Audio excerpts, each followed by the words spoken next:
بسم الله الرحمن الرحيم تبارك الذي بيده الملك وهو على كل شيء قدير الذي خلق الموت والحياة ليبلوكم أيكم أحسن عملا وهو العزيز الغفور الذي خلق 7 سماوات طباقا ما ترى في خلق الرحمن من تفاوت فارجع البصر هل ترى من فطور ثم ارجع البصر كرتين ينقلب إليك البصر خاسئا وهو حسير ولقد زينا السماء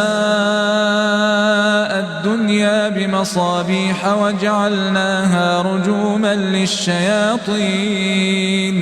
وأعتدنا لهم عذاب السعير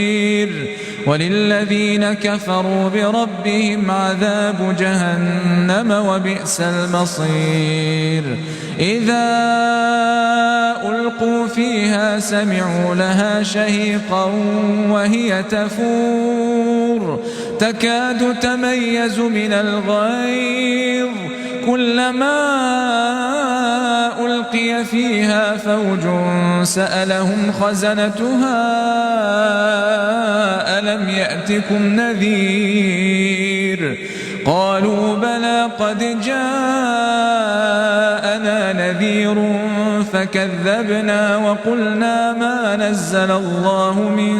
شيء إن أنتم إلا في ضلال كبير وقالوا لو كنا نسمع أو نعقل ما كنا في أصحاب السعير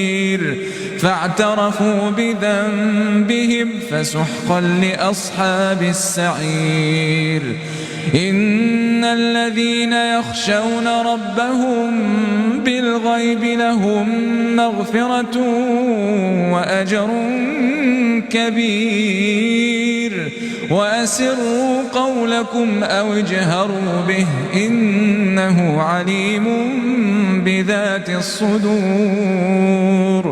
ألا يعلم من خلق وهو اللطيف الخبير هو الذي جعل لكم الأرض ذلولا فامشوا في مناكبها وكلوا من رزقه وإليه النشور أأمنتم من في السماء أن يخسف بكم الأرض فإذا هي تمور أم أمنتم من في السماء أن يرسل عليكم حاصبا فستعلمون كيف نذير ولقد كذب الذين من قبلهم فكيف كان نكير أولم يروا إلى الطير فوقهم صافات ويقبضن ما يمسكهن إلا الرحمن إنه بكل شيء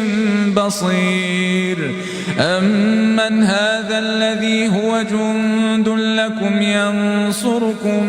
من دون الرحمن إن الكافرون إلا في غرور أمن هذا الذي يرزقكم إن أمسك رزقه بل لجوا في عتو